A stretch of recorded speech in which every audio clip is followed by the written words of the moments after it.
This is Bearsden Bathhouse, one of the prominent sites along the Antonine Wall. It sits across the road from Bearsden Baptist Church, and the Baptist Church actually sits on top of the Roman fort that was here, so the granary building and the headquarters are featured in their site. Involving community groups has been very important to us in the project.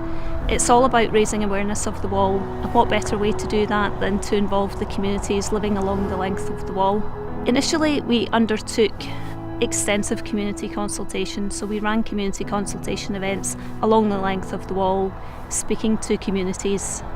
We also consulted with local school children, primarily around the themes of the play parks. We then followed this up with more in-depth consultations, so we generated a series of project ideas and fed those back for further consultation and development by the communities. We started our community projects by working directly with Bearsden Baptist Church. They came to us with an idea for a series of interpretation projects within their garden.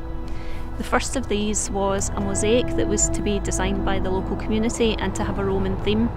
The church in particular wanted to raise awareness of the fact that their site was on top of the Roman fort, and also to raise awareness of the facilities that they have in the garden and in the church.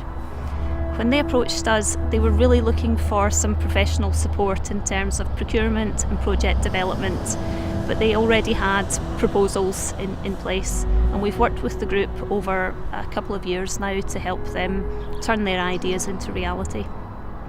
Other community organisations that we have worked with come to us with less well-developed ideas, so they may approach us looking to do something to raise awareness of the wall in their area, or we may have approached them through consultation, and we've worked with them also to develop project ideas. We connected with the Antonine Wall project through a presentation that the team gave just here in Bearsden, where they were saying they were looking for community partners who were interested in developing ideas about the Antonine Wall and investigating their site, and that was very much where we were coming from as a garden group, wanting to find out more and make the Roman heritage on our site more visible.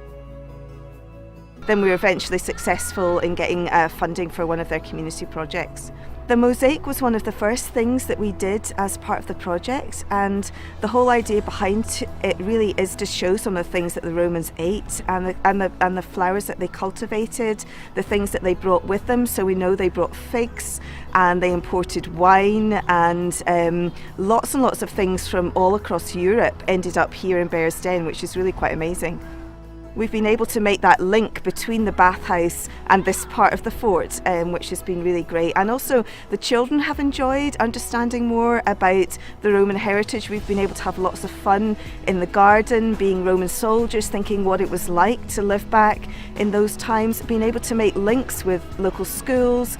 Everyone's interested in the Romans and the heritage in Bearsden, so it's a lovely opportunity to tell stories, and we're recreating a woodland sound garden to kind of show what the sounds might have been like on the fort at this time, and we're also creating a granary garden, again just to reflect the fact that we had the granaries and the whole kind of ecological finds that they found here. So over in the bathhouse they analysed the sewage and they found the different things that the Romans ate, and they also found different flora and fauna and flowers that are around at the time. So we've been able to do an art project to get people to draw some of the flowers and the fruits and the things that they found.